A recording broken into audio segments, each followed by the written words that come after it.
WrestleCast. Okay. Hello, everyone, and welcome to another episode of WrestleCast. I am your host, Dana, joined by Mr. Danny Martinez.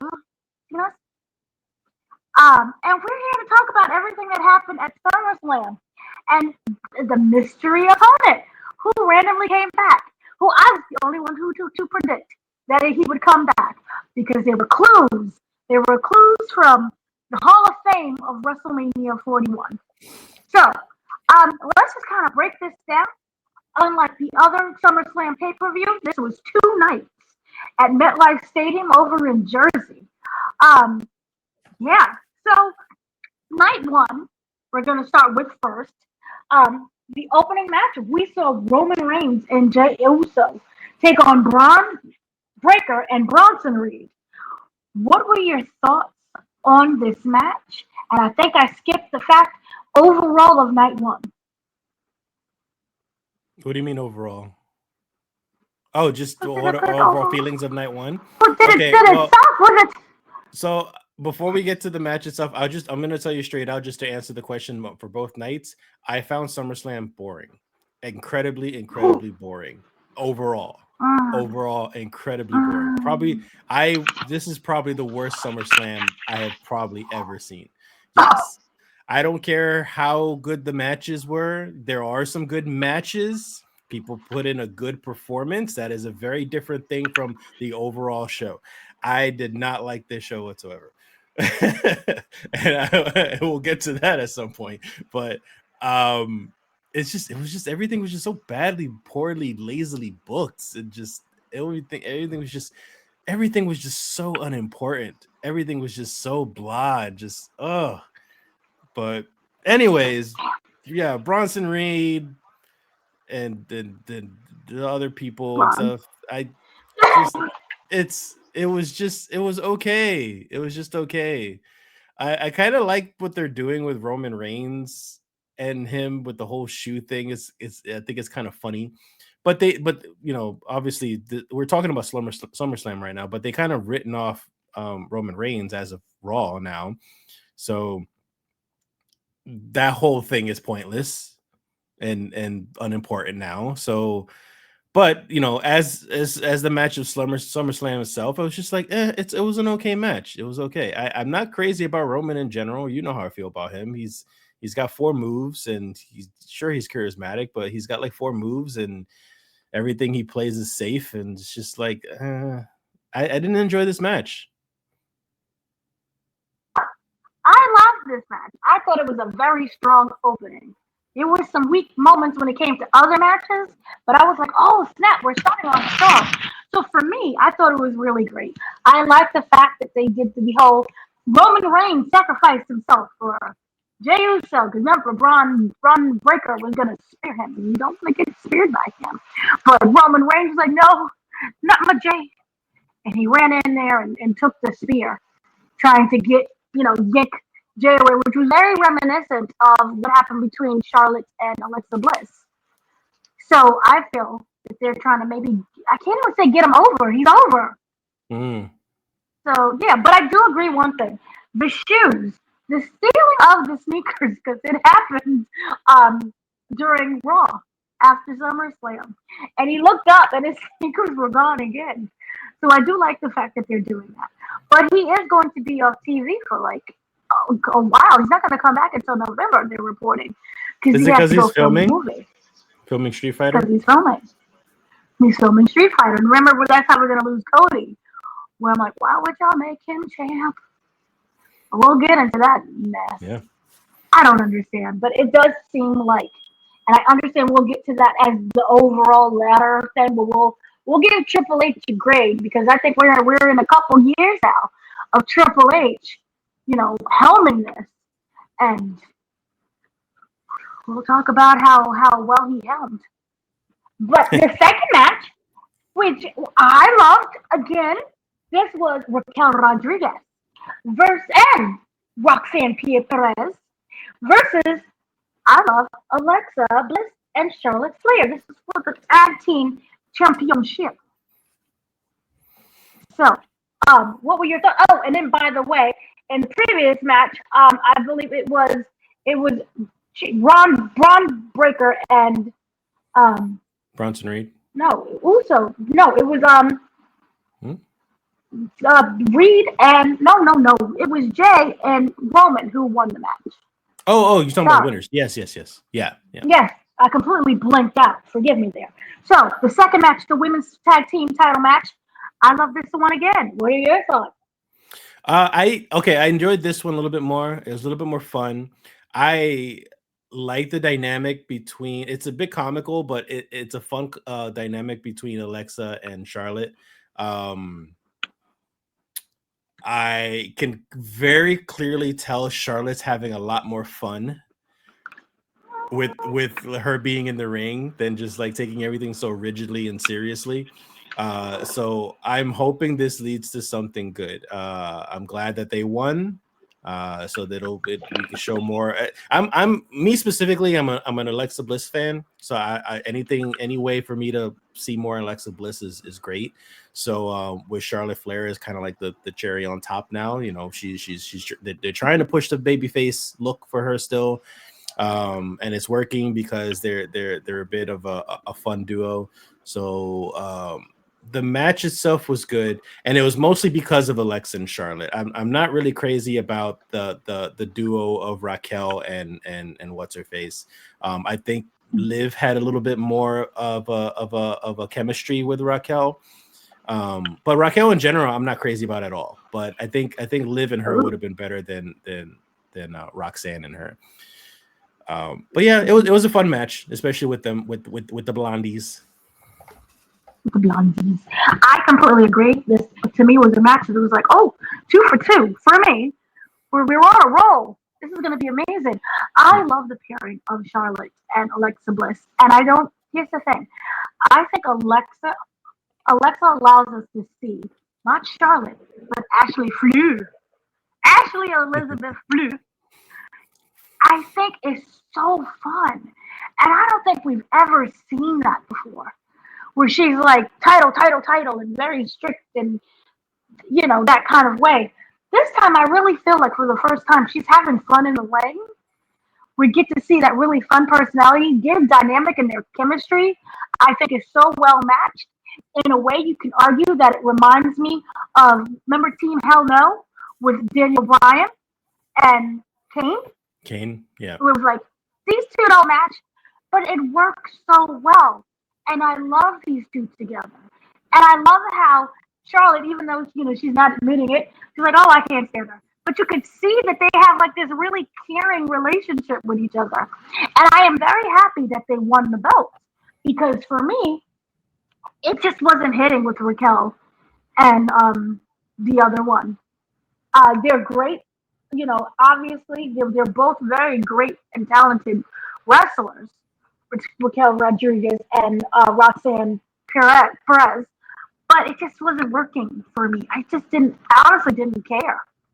But with this one, it made me care about who has the belt, and I want them to have a nice long reign. I don't want them to be broken up, and I think that Alexa is just allowing us to see a different side of Charlotte. Where, like I said before, it's really fun. So I appreciate that dynamic, and I think it's going to be really nice to see them work together again, and now that they're champs. So just give me a nice long reign. Yeah. And I don't if want not to even Charlotte. a long reign, at the very least, have some good story. Because ever since the tag titles were even revealed, for that matter, we have not had a great story or a great chase of the titles for the women's titles. Mm-hmm. I completely agree with that. I don't think women are amazing, and I think that if you just give them a match and allow them to just wrestle, they'll be great. Remember, Evolution was just that. They just threw, here's some matches, no really promotion, no build up, and that was one of the best shows that we've seen. So I think that and remember, even though it's maybe fake, we covered the Unreal with Triple H was like, yeah, those women are better than men. Even though, you see the aftermath of that. But still, there is truth in what he said or what was scripted. And it works and it's amazing and I love it and I want to see more of it. So kind of moving on from that, we had Sami Zayn versus Karrion Kross with Scarlett. Now this is a very interesting one. At the moment, we don't know because he didn't publicize it. we don't know if Karrion and Scarlett are re-signed. Yeah. And with this one, Sami Zayn won. And again, this felt like another burying of Karrion Kross. So what are your thoughts on this? Because That's exactly what I felt. And to be honest, like I'm tired of Sami Zayn, and I don't think Sami Zayn has given us a good product since the Bloodline story. So Sami Zayn right now is not it, but for some reason he still keeps on winning matches, and they still keep putting him in matches. And I'm just like, no, you can clearly hear from the crowd, we want Karrion Kross. I love his character. I mean, he's okay in the ring. He's not bad at all, but he's just okay in the ring. I'm loving his story and his character, but they're not giving us enough of that. So yeah, it was really sad that this felt like a not only just a burial match, but just his final match. It felt like that they just didn't care, and they just don't have any feelings towards him. It's not negative, it's not positive, it's just he exists to me. They need to make me care about Sami Zayn again. And the thing with Karrion Kross is people care so much about him, but it feels like Triple H and the WWE does not. And I don't know whether or not they re-signed, but if they haven't, I genuinely hope that they don't. Because I feel that Karrion Kross and Scarlett would do so well outside of WWE. Put them, and I don't want them in like TNA either. Let them do the indie circuit. Let them travel all around. They're incredible. You know, for example, you have Natty, and we see how Natty was in WWE, but now she's doing Bloodsport. And it's like, who is this? She's a badass. I'm scared. She's incredible. But she had to do that. And the only way she could do that was to get out of WWE. And I think WWE, to some people, can just be so mundane after a while. And he has been someone in NXT. He was incredible. And we all loved him. And then when he just came to the roster, they never allowed that to happen. And you could say, oh, it's Vince. But this is Triple H. He was a Triple H guy.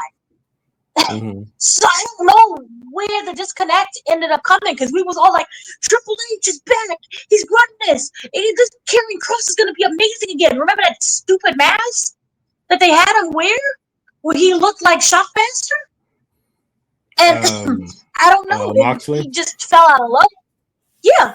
So I was actually gonna say, like, you know how I feel about AEW, but I think Kross would benefit from AEW because that's exactly what I was thinking. Is the whole Moxley thing is the whole, like, Moxley, he was so restricted and so filtered with everything he had to do character wise, his script wise, promo wise, all that stuff, because you have to do it the WWE style, the WWE way. But AEW, I feel like, let him be more of himself, more of like a hardcore legend is what he's pretty much shaping out to be. And I feel like Kross can kind of branch out from that as well. Not necessarily the hardcore aspect of it, but just being allowed to be more of himself and using interesting storylines to kind of further the product. Is it wrong that I want him to get a Matt Cardona deal? Like, I don't want him to stay in AEW. Like, do some shows, be like a surprise, and then go someplace else. That's fine. Kind of like even Sasha Banks. She's running all around in different promotions and stuff. I mean, Kross can do the same thing. Yeah, that's true. Just don't collect all the belts, because then, other people can't join as well. You're just a bone maker. But whatever. I agree with that assessment. So coming up, the next match to me was the absolute stinker of a stink. And I know people are upset about the outcome, but I think it was the best outcome. I think they both should have lost, because it was a terrible match. We have Tiffany Stratton versus Jade Cargill. And this was for the WWE Women's Championship belt. And this was something. What are your thoughts? Yay, women.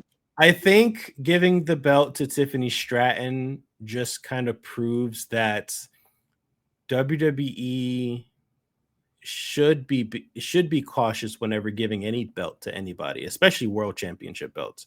I think this proves that it's not always about just how popular you are crowd wise. You have to be able to be good in the ring, plus promos, plus being safe, plus communication, plus all that stuff, everything. And I think it's that same reason why, like, I'm sure me and you are both in agreement where like they're not pushing LA Knight, because LA Knight's big with the crowd. But I think there's something that's missing in WWE's eyes where they just won't push him. They should have seen that same thing in Tiffany Stratton. I feel I think she's great, and I think she's possible of greatness, but I think she's been lackluster in the ring for a while, and really iffy in promo, except for like the Charlotte stuff, because that stuff kind of like was hitting home, hitting personal. So that's what kind of like gave her those pops. But the match just showed that just like both of them are not ready. They both should have. Well, Tiffany not so much, but like Jade should have been in developmental. She should have started in developmental. She should have went to NXT. They should not have pushed her like they did. I guess she has an amazing physique, but even personality wise, she hasn't shown anything. In ring, she hasn't shown anything, even with the help of Naomi and Belair.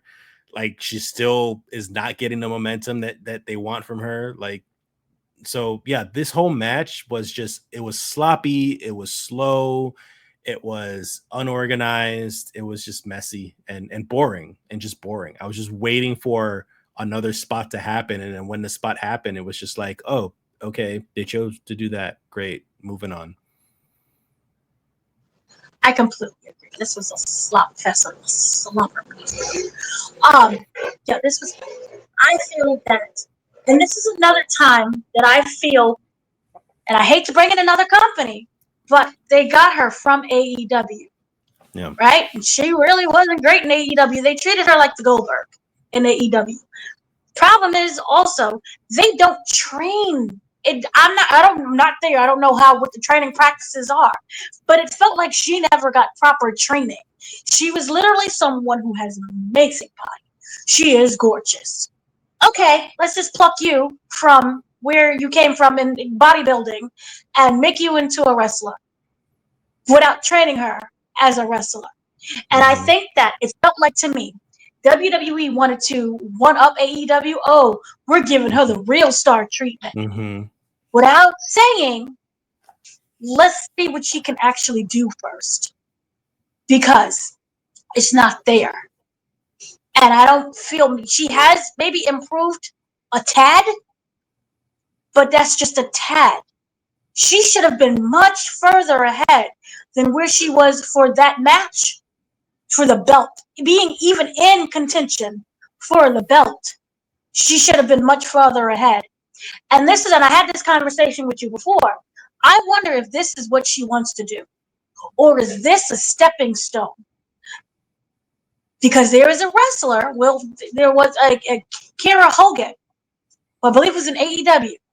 She's now on Jocelyn's Cabaret. And in her promo, whether or not she was forced to say it or she said this from her gut, she used wrestling as a stepping stone.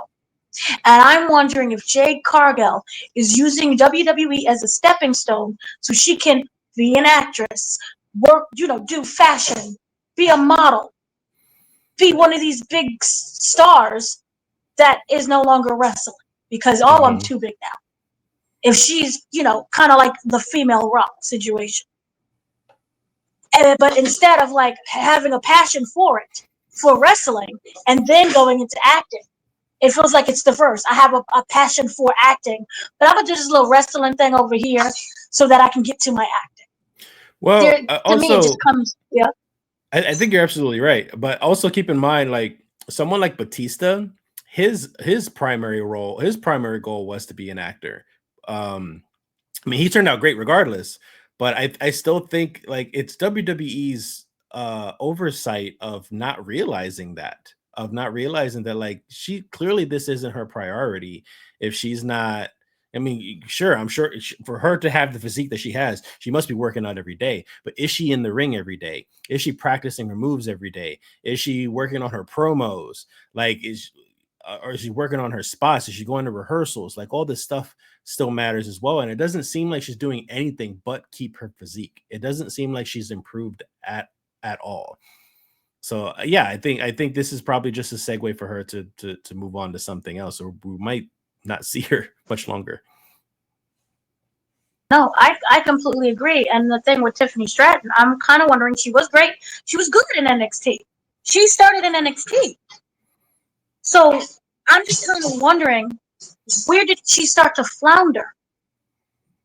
Because remember, she had that match with Charlotte Flair. That was the whole, oh yeah, like that 3-0.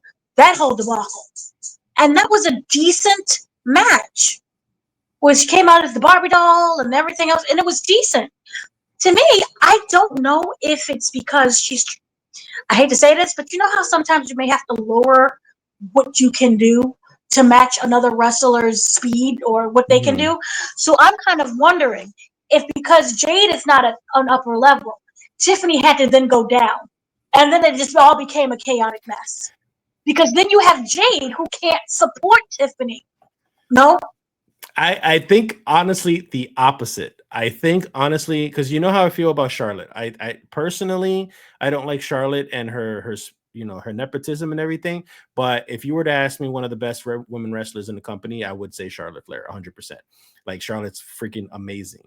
I think the opposite. I think honestly that Charlotte was carrying Tiffany for the majority of the time. She was making her look better in the matches.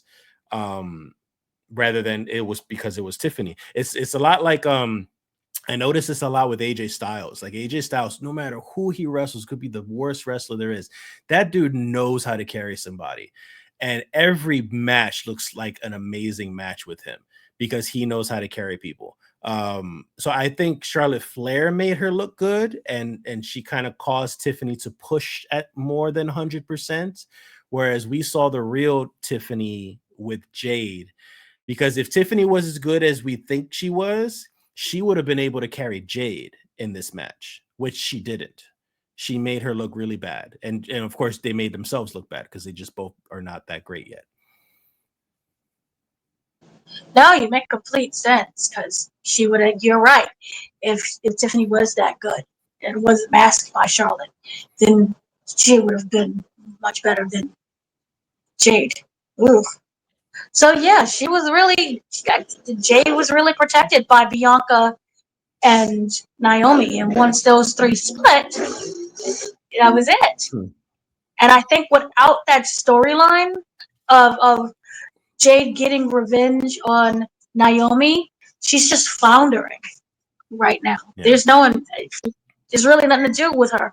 I don't recall her ever really being, great at promo either.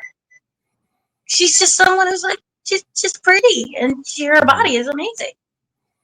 But yeah, I don't even recall that either. So to me, that was like a meh match. That was the time to go make a sandwich, go to the bathroom, walk the dog, look at the birds in the sky.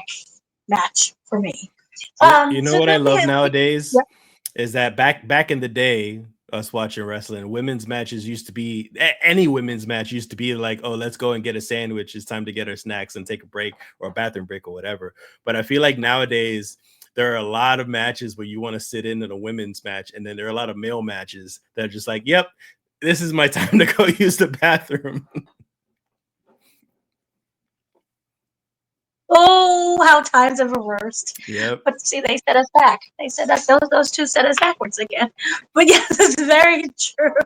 This is the last match of night one.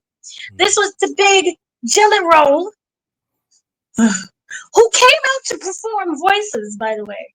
Wait, that was in the main event. That was the main event. Because this is the one with main event was CM Punk. No, with Seth. That's right. Seth. So this was the second one. Yes, you're right.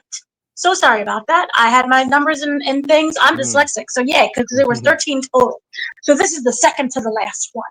Okay, so we had Jelly Roll, who came out and sung voices, with Randy Orton, tag team, and Drew McIntyre, and Logan Paul. What did you think about this? And more importantly, did Jelly Roll surprise you? Or was it like, meh, a celebrity? It was meh. It was meh, a celebrity. I think he was better than most celebrities, but not by He's a not lot. a Bad Bunny. Yeah, he's not a Bad Bunny, but it's not by a lot, especially better than Travis Scott. But it wasn't that much of a thing. Like, you can see him set up for his spots very, very blatantly and easily. You can see him not really connecting with a lot of the moves that he was doing, or taking the bumps, not taking the bumps, selling the bumps properly, selling things properly. So it was just like, it was a meh thing. And obviously, having Randy Orton in it, you need a big name to be, connected with him. And Randy Orton's kind of like going to be his mentor in this match. And that's all I kept on seeing. All I kept on seeing was just a mentor with a celebrity and a mentor with a celebrity, because yes, I still think Logan Paul is a celebrity. Fuck Logan Paul.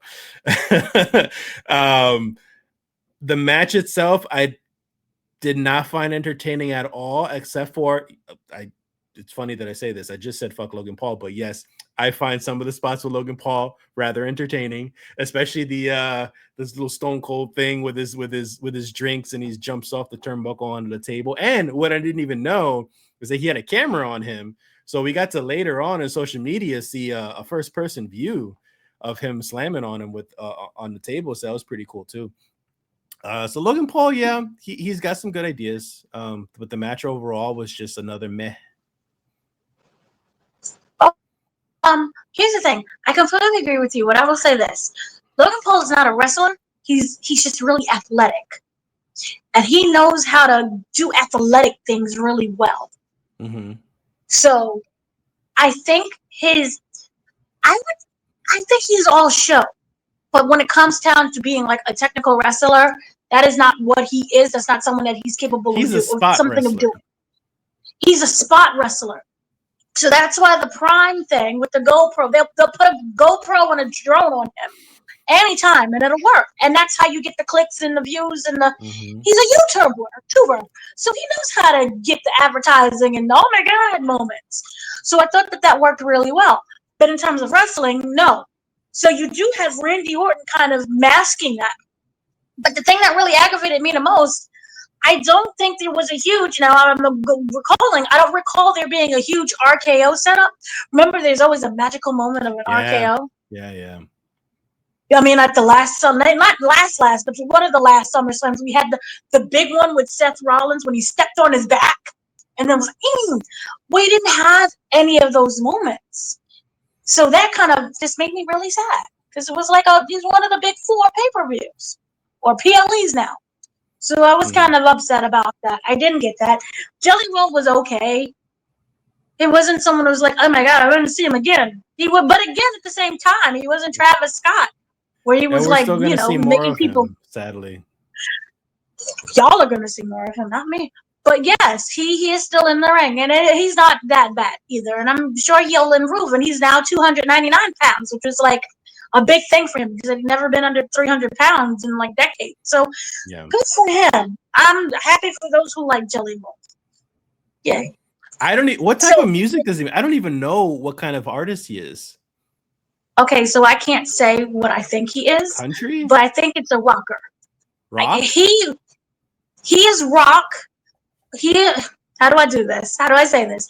He is someone who makes music because he was a former addict.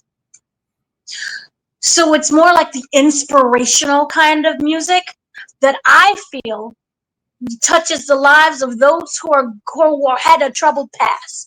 But it is labeled, from my understanding, as rock. But it's not like it's more like a alternative or jazz rock or something like that. It's not soul. It's not alternative.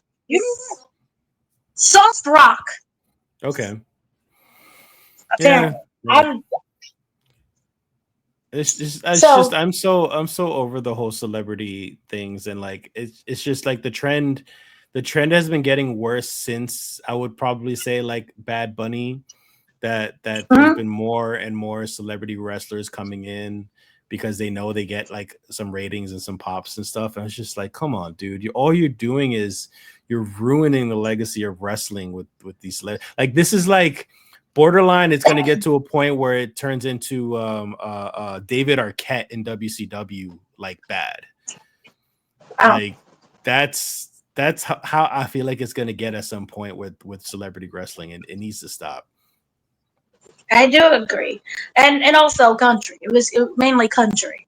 Sorry, I blinked for a minute because it's like I can't listen to this. But I'm so happy for people who love him. But yes, I completely agree. But then I have to ask you, what did you think of Cardi B? Because she came and hosted, and then we never saw her again. So I'm an old man. You know I'm not gonna like any of that stuff. So I could not stand her voice. Her voice. I am not exaggerating when I say her voice sounded like nails on a chalkboard when she was screaming in that mic. Like I felt a physical sensation of like turning off the television when she yelled in the mic. No more celebrities. I'm so tired of it. Like I know she's famous. I know people love her. God bless her music if that's what she's famous for and everything, great. But like her voice is not the voice I want to hear on a microphone in WWE. Once again, he downs black women. No, he always pops up. No, I will say that she is someone who, you know, not everyone is going to love. To me, I love her, but I understand why people are like, oh no, not her. Yeah, she was very nervous, which was very cute.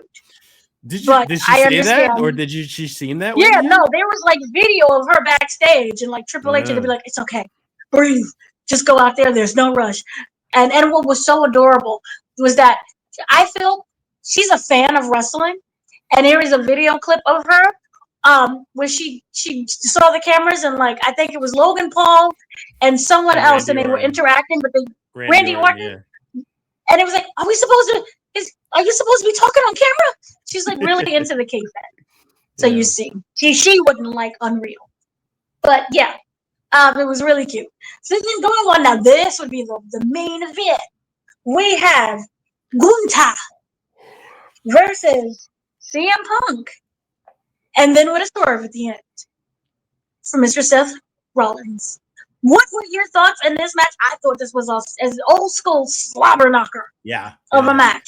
And CM Punk won, and he cried, and I was crying with him. So that first part, what did you think?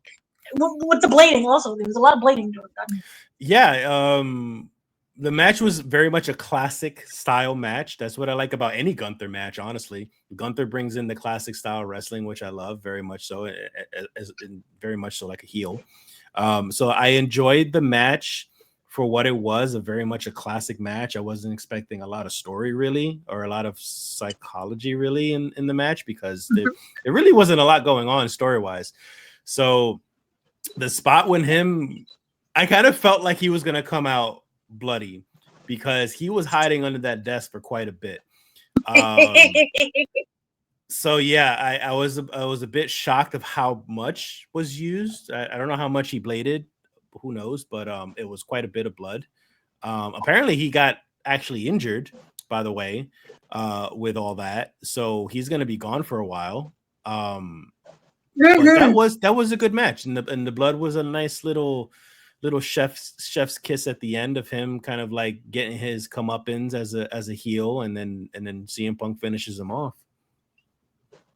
Yeah, that was a great match. You know, yes, you're blading, but as you stated before, he was really injured. He's going to be out for the rest of the year at least. So that was very unfortunate. So then it goes my question of what's next for Gunther? Rehab. Yeah. But I thought it was a great match. And then when CM Punk won, and it was so emotional. And, you know, he was crying and people were crying with him, because we all know that's all he wanted. All he wanted was that belt, and he won. And then it took a very long time for it to happen. And I was like, Seth is going to come in, because it took too long. And that's what I didn't like. I think WWE has always had a pacing problem.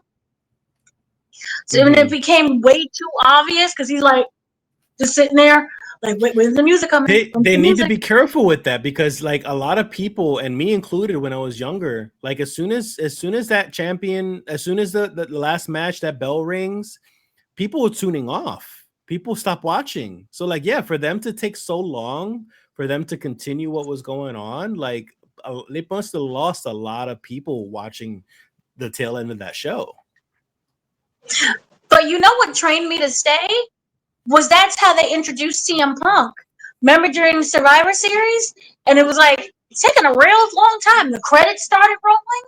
Yeah. And then we heard dun-dun-dun-dun-dun-dun-dun. And I think because of that, it was like, okay, I don't think I'm going to turn it off because the camera doesn't know what to do yet. Where's the, where's the press conference? Which we'll get into. There is no press conference. Oh, but God. Well, for night two, there wasn't. There was no press conference for night one. Was there not? Oh, I didn't see. I didn't watch it for this. Like the actual scrum where people ask stupid questions. Like, what Waffle House do you go to? Yeah, there wasn't any. One. No. I could be wrong. Did they? I didn't bother watching, so I don't know. Anyway, there was none because it was a big thing. Yeah, so we'll talk about that. We'll talk about that. But yes, all of a sudden, not all of a sudden, after a long time, we hear his music hit, and he's hobbling with the crutches. Oh no! And then the great reveal, throws the crutches down, and he walks into the ring, and I'm like, CM Punk is still standing there. So I knew that he was gonna win. It just felt that way.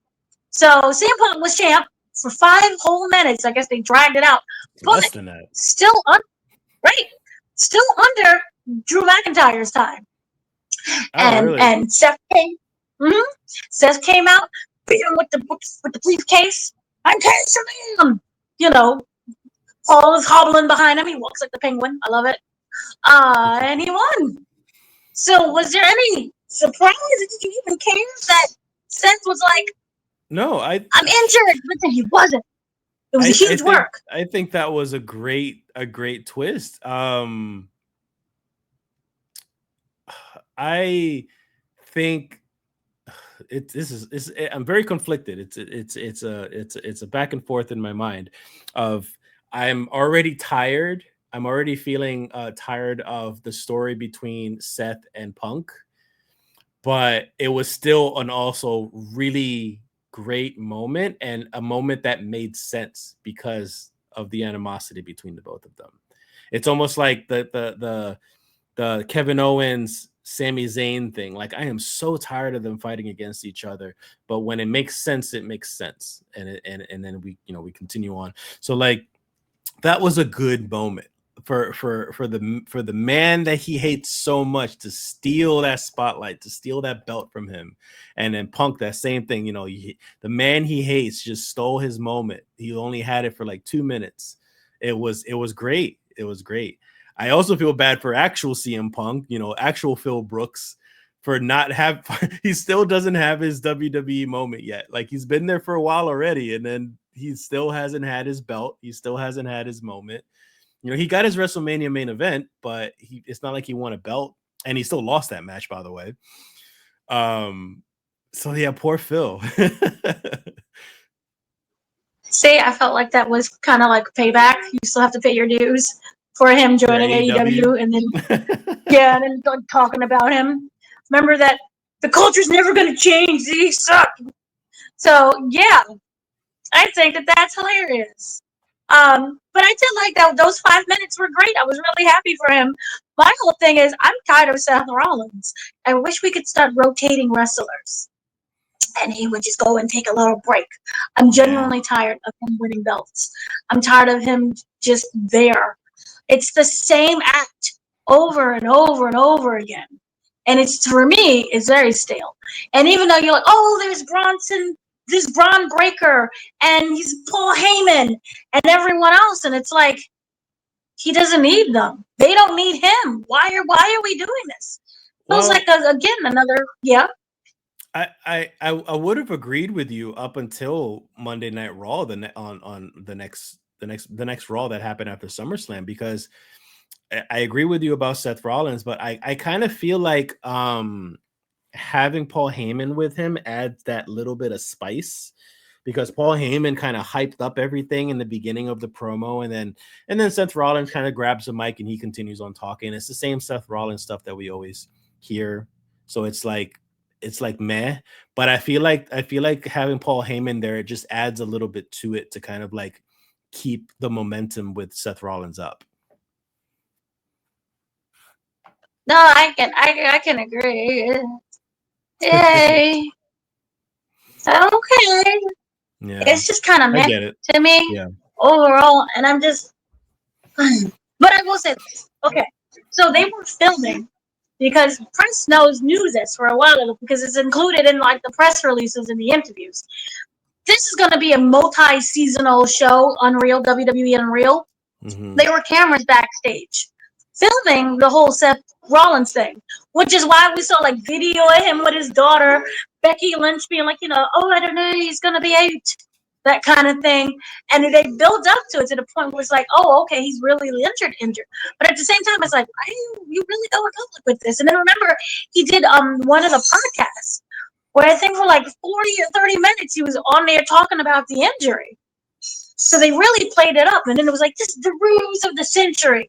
So I think that this is going to be, or his storyline when it comes to season 2 of Unreal is, tricking the audience.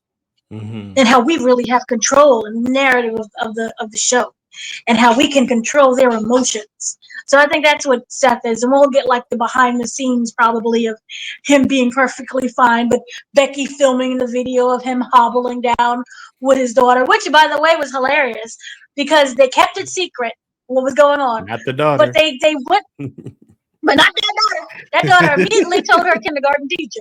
So I was like, she knew, and she never tweeted it. Yep. So she was the only person who knew, and she didn't say anything. So gave to the teacher, but the daughter was like spilling all the beans. So that was interesting. I was very disappointed. I kind of wanted CM Punk to win, but at the same time, I just laughed because also that's how he made fun of Drew McIntyre. Remember, Drew McIntyre won, and then 5 minutes later came Damian Priest, and CM Punk was just going, ha, ha, ha, ha. And I really wish, like, Drew came out and was just like, ha, ha, ha, ha, ha. Or even if they showed him backstage. Yeah. That would have been really great. But they didn't do it. It was a missed opportunity. Just like a tweet or something. A little tweet.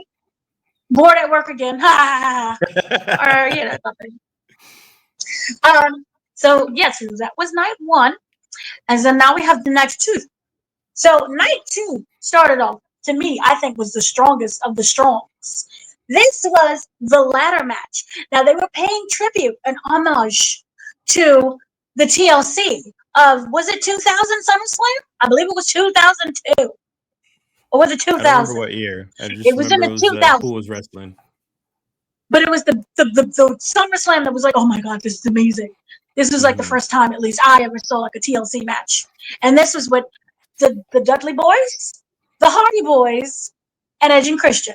So Dudleys and Hardys were there. Obviously, Edge and Christian can't be there because they're in AEW and it's like a blood feud. Oh my God, we don't mention them. But that for me was like the greatest thing I've ever seen. And they did some spots to it that was to homage to the TLC. So Jeff looked amazing, by the way. Like, yay, be sober. Jeff looked great. The other ones were there and they looked good. But this was the Wyatt 6, which the entire time I did not know that was Dexter Lumis. But it was Dexter Lumis and Joe Gacy. Because I'm like, what is going on with it? Remember he used to be someone? Remember Dexter Lumis? And he was like scary. But he was like, ooh. He used to have a personality. Now he just looks like someone who does like hardcore metal rock. They don't do anything with the Wyatt 6 to really portray their personalities. No, they don't. But it was them. The Street Profits was DIY. And the Motor City Machine Guns, remember, they used to be amazing too. They're still amazing, but it's just, whatever. Fraxiom, which is basically Nathan Frazer and Axiom. And then Andrade and Ray Fenix. And then they all had their female group members. which is important because they all did spots too. And that was Candice LeRae, B-Fab, Nikki Cross. I think Eric Rowan was there. And then you had Uncle Howdy. He came at the end. Yeah. So all of these people were involved. And then the difference from this TLC, at least from what I noticed, they had holes drilled in, so nobody died. There were holes drilled into the table. The ladder was very collapsible, where you saw at parts where it was purposely made to collapse. What were your thoughts on the match, and then making sure no one died? I didn't enjoy the match up until at least the high spots were happening with like the females and the people that weren't even part of the match. I think it got better from that point. But so I mean, the whole purpose of a TLC match is you're gonna get a lot of spots, right? That's pretty much it. But for me, I felt like immediately there were way too many teams in this match. There were way too many people. Like you could have literally just had Wyatt 6, maybe Andrade and Fenix, and like 2 others. Like I think 4 should be the max. You had 6 teams in there, and I could not fathom why you would need that much chaos unless all you're going to do is spot after spot after spot after spot after spot. And just like, you know, how a lot of people feel with AEW, there's a lot of wrestling matches where it's nothing but a spot fest. I felt that fatigue as well. So I didn't enjoy a lot of the TLC match because it's not the same. Like I said before in the beginning of this episode, I felt like a lot of the stuff was lazily put together. A lot of the people fighting whoever they were fighting, a lot of it just didn't make sense, or not enough had developed for us to really care that they're fighting each other. So like to throw 6 people in a TLC match to have really no feud going on, no connection, just because it's a title match meant nothing to me. So I really didn't feel anything until Candice LeRae stepped in and B-Fab stepped in. And that was a bit funny. It was a bit entertaining to see like these other people were trying to help cheat and win the belt for them. So like, I'll catch a lot of shit for this, but like, it was just an okay match. I didn't care for it really. It was just too many people go in one match, too much shit going on, too many spots. And yes, to mention the whole making things safe, a TLC match shouldn't be safe. Or sorry, let me rephrase that. A TLC match shouldn't look safe. Yes, you should be safe. Be safe as a wrestler. Be safe with the props that you're using. You should not have your props looking like pieces of crap that I could just buy at Party City. Your shit should not be detectable to where I know that the wrestler is going to be okay when they land on that table. Like, again, I mentioned this a million times. The illusion. You have to give me the illusion. Stop making these things look so blatantly obvious that like that ladder was clearly drilled. So yeah, she's perfectly fine. I want it to look like it hurts. I want it to look like it did some damage. So like, it's just like, we didn't mention this yet, but the Becky Lynch Lyra match, she took out a freaking wrench that looked like she bought it from a toy shop. That's unacceptable. That is completely unacceptable. So no, I did not enjoy this TLC match as expected. This was for me, complete opposite. He doesn't like joy. That's the problem. He's like, I'm old. I want to be miserable. I want illusion. I'm miserable, so you have to be miserable. I'm the complete opposite. I thought this was hilarious. I thought it was engaging. I didn't have to go to the bathroom. I didn't wonder, should I water the plants today? This was everything that I wanted and needed. But there was a problem in terms of the holes. And see, the music is like now. Okay. Okay. So there was a problem with the holes. I don't want anyone to die. That is not what I'm saying. Agreed. I just wanted to have that illusion to make it, let me not see the holes in the table. Mm-hmm. It reminded me of, remember that I don't know if you watched back then. There was an AEW spot where I forgot who it was, but they pushed him off the cage, and when he fell, and it was like he landed, but you could see all of the cardboard boxes below him and all of the cushioning. Oh, no, I do remember that, yes. I don't want to. I think it was Jericho. Yeah. It's just like I don't want anyone to die, but I don't want to see how the trick is made. Don't show me camera angles. Camera angles, if anything, you know, if that's how you have to do it, fine, camera angles. But like, it was just blatantly obvious that all this stuff was just purposes. It's no different than like one day. Imagine like passing by a table and you can see the split down the middle automatically. Like that. That's just blatantly just disregarding people's like the illusion of like something that's supposed to hurt. Yeah, but you see, they want to be unreal, so therefore we got holes. Jeez. And the ladder that just, I'm like, well, how did it perfectly land that way? Oh, that's disappointing. Again, I don't want you to die, but that's kind of disappointing. And then I am wondering this. I don't recall, and I'm not saying that they haven't done it before, I don't recall it being so obvious. So I'm starting to then wonder, did the wrestlers request that? For the props to be set up that way? For the props to be set up that way? I don't think so. Or was it I think literally just lazy? I think it's production, really,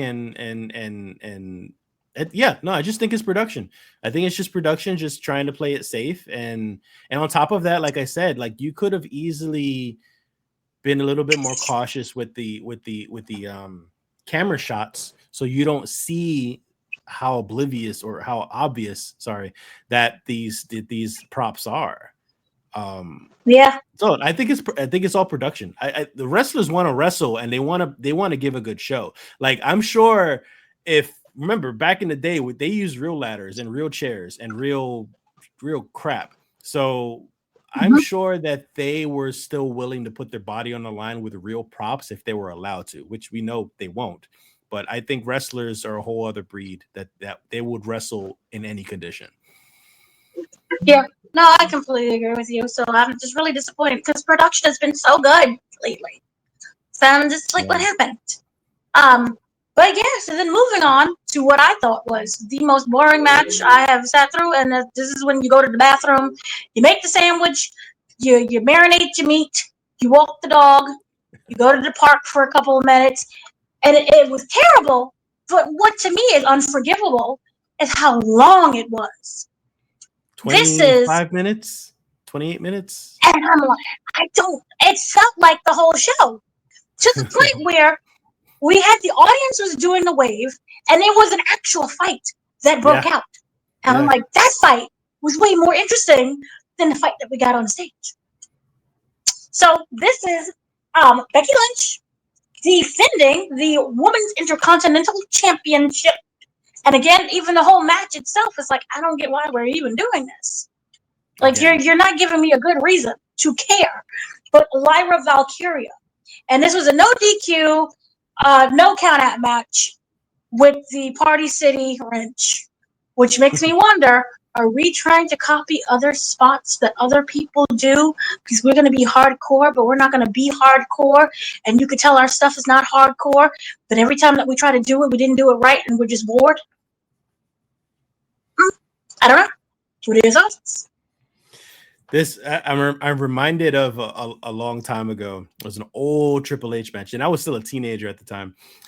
It was an old Triple H match where he remember he had the sledgehammer. The sledgehammer was his thing, and he took the sledgehammer from under the ring. And for some reason, he made this mistake of when he slid back in the ring, he put too much pressure on the head of the sledgehammer, and you could see it squish. So it was very clear that the metal part of the sledgehammer was like a squishy substance. And immediately my illusion of disbelief, my suspension of disbelief was gone as a teenager. So, and I see him hit. I want to say it was Mick Foley, maybe, possibly Mick Foley, because they fought a lot. But yeah, he hit somebody with it, and I'm just like, that didn't hurt. That was stupid. I don't like this match anymore. So I kind of felt like that with with this match with Lyra and Becky. A lot of the props that they took out look stupid. The setups were dumb and slow and clunky and lazy. And it's just like they also look like they hesitated a lot with like what they wanted to hit each other with and with what and whatever, even just regular moves that they wanted to do. It was all just like incredibly slow, incredibly hesitant, sloppy, uncoordinated, all of that, just everything, all the above. And then to top it all off, she had that toolbox that she hit her with, which was look like a stupid move as well. And she opens it up and she takes out a wrench, and the wrench looks like a very weird color. And it doesn't even look like you're really like you could really screw the wrench like to change the size and everything. I was just like, that looks like a toy. That looks really bad. And then not to mention her getting tied up. I don't know how many people noticed this, but she got zip tied from the front. And she wrestled like that for a while. And there's a point in the match when they're both back in the ring and it came off of her. So hold on, just to like explain it more specifically. She had her arms around Becky, so Becky can't escape. But for some reason, Lyra slipped her hand off the twisty tie thing, and then Becky got away, and then Lyra gets back into going, oh my god, and she slips her hand back in to get tied. I'm just like, we just saw Becky just escape your arms. Are you serious right now? And even commentator Cole was like, oh, it looks like Lyra escaped from. Oh no, she didn't. Oh, she's still back on her. Yeah, she's still tied up. And oh my god, this was so bad. Oh, enough said. That was the greatest moment that ever happened. I'm sitting there, I'm like, maybe she didn't know the camera was on her, but it was so bad. And maybe they just didn't care because the audience didn't care. And after a while, you're just trying to get through the match and the spots. Mm-hmm. But it was bad. The whole match was bad. And this was just atrocious. But yeah, this is not a very good match. It just felt so long. And I understand that you may be like, you want to build up something, but I don't know. I honest to God don't know what went wrong for it to be this bad. Because they're both great wrestlers. The story just doesn't make any sense. And Becky, she's one of the best as well. But it flopped. I don't know if it was Lyra's fault, if it was Becky's fault, both at the same time. There was no chemistry. And there really wasn't any chemistry to kind of begin with when they paired them. Agreed. So it just didn't work, and I don't want them to ever do this away again. But we have to talk about the big part. Bayley came out. So we had Bayley. She came out, and Becky was like, get her, meaning Lyra, and Becky wouldn't do it at all. So it was that will she, won't she, that I didn't really care. And then she fought Lynch, Becky. So they have that. I guess that's building up to now. That will be the next feud. But any thoughts on Bayley? Who should have been got the belt and should have been? I think Bayley's a bit of an underdog in the company. I think Bayley should have. All right, so it's a pro and con thing with me and Bayley. How I feel about Bayley. I think Bayley has been in there long enough, and she well deservedly needs a title run. But at the same time, she's been doing it for so long. I'm kind of over it. Like they have so many other good younger wrestlers out there that they can kind of move on with, and that includes Rhea too. Like Rhea has had the belt a couple times. You can do a million storylines with Rhea without her having to have the belt. So there are a lot of other people that they could bring up, and they already have Roxanne that they just brought up, but they don't seem like they're really pushing her. I think I'm over Bayley. I think I'm over that. I think I'm over the older wrestlers and the four horsewomen, and I need fresh new talent. I just these storylines are getting tiresome. I'm kind of over that. Bailey looking Okay. fresh, by the way. Bailey looking good. She's just scrumptious. My thing with Bailey is that she's become the company woman. Yeah. And it's really sad because remember, she originally was supposed to have, I forgot which pay-per-view or PLE, but remember they took her out in order to put Becky Lynch in. Yeah. That was the big Becky Lynch that thing. Oh my God. Becky I'm Hogan. injured. Yeah, she was never injured. Mm-hmm. And I think even Becky is struggling as well, even though when we get to Monday, she cooked. She cooked Nikki I did see Bella. that promo. Yeah. That she fried her. She laid her down tire tracks. But the point I'm simply making is I miss Bailey. I just feel like the company just doesn't care about Bailey anymore. And it's like we want to replace you with, Becky, and then you could argue, well, you didn't need tired of Becky. I thought Becky looked amazing, by the way. I don't know what's going on, but the afterglow. I know she had a kid for a while, but it's just amazing. But I think that she just needs a better storyline. I think that she's suffering kind of what Charlotte Flair had, where no one. Ooh. I think people still like her. But I think it's gotten stale. I was gonna say I think she's getting to that position that Natalya is in. Amazing wrestler, but just nothing anything for her. Here's the difference. Well, what would you mean in terms of Becky, or in terms of no, in terms of Bailey being booked? Yeah, I can see that because she's a really great. That's with Natty. She was always great, but she was the company woman, so they just never really paid her any attention. And now that she's outside WWE, it's like, whoa, excuse me. I hope you get everything you ever wanted. And even in the reality show, they portrayed her as like grandma wrestler. Yeah, in terms of like she helps everyone else, but then it comes to her, it's like, no, we good, thank you, bye. But you trained the best. So yeah, you can make that argument. I kind of agree with you, but I just think that Becky needs a refresher. Maybe she should go to NXT. But then again, Becky Hogan, I don't know. I just don't know what to do with her. But yeah, but I need some more Bailey though. She is scrumptious. But then moving on. She's lovely. We have Solo Sikoa versus Jacob Fatu in a steel cage match for the SmackDown United States Championship. And I felt that this should have stayed on SmackDown. What are your thoughts? Yes, I agreed. This was in match-wise, it was an okay match. It wasn't great, but it was good.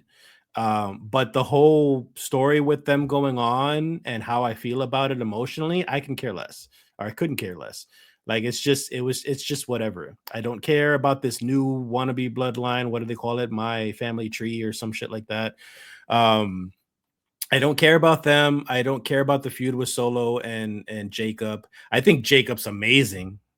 I think Jacob should be pushed to the moon, but I get that he has to pay his dues first, start slow and work his way up. Maybe that's what he's doing right now, is chasing that US title. I get that, but this match could have just stayed on SmackDown. It was nothing important. I completely agree. I think Jacob is the star of the whole family. I think he has the personality. He's half crazy. He has that range. He knows how to like be a full-blown wrestler. I'm not sure if you watched any of his matches with oh my gosh, even I forgot who it was. But he has some really great matches outside of WWE. Eddie Kingston. I think like they're saying too, but just in different fonts. I always see Eddie Kingston and Jacob and Eddie. But the point is, I think that they need to start pushing him and make him do bigger matches. I'm tired of the bloodline situation. It's run its course for me. I don't care. And I feel like we're going to have 20 more family members by the end of this year, probably. Yeah. And I think sometimes when you have a really great story, but you start adding too many people, we're getting NWO. Remember, by the end of the day, everyone was either red or black and white. Yep. And I think that's just what it is. And it's like, just because you're a Samoan, you're being stuck in this thing. And I don't like it at all. And I think Bronson Reed, I think he's Samoan, but he's even stuck in this. Some form of a storyline. I think he's Samoan. Oh I Lord, don't I hope know. he's Samoan. So yeah, I really don't care. I really think that it should have just stuck on to He is SmackDown. Samoan. He's Samoan, and he's even stuck with the Samoan storyline. Yeah, I just overall it was meh to me. I think that this was it was basically like the I don't want to say it was as bad as Becky and Lyra. It wasn't sitting there doing the wave, but it was just not good. And they wrestled. It was great, but it was just I just didn't care at the end of the day. So then we have to move on to the next match with one of the most over stars, Dominic Mysterio, versus AJ Styles. And AJ Styles came out in Eddie Guerrero rider. Yeah, Um, that whole was match so was a cool. tribute to Eddie. That whole thing was Eddie, and I loved it, which was kind of cool because we all know that Dominic is Eddie's son. Yes. So it worked out. I don't care who won custody. That's his boy. Got the hair and everything. So, what were your thoughts? Again, I don't think that AJ had to like pull any punches in terms of him having to lower himself to look better than someone. Dominic has come really far.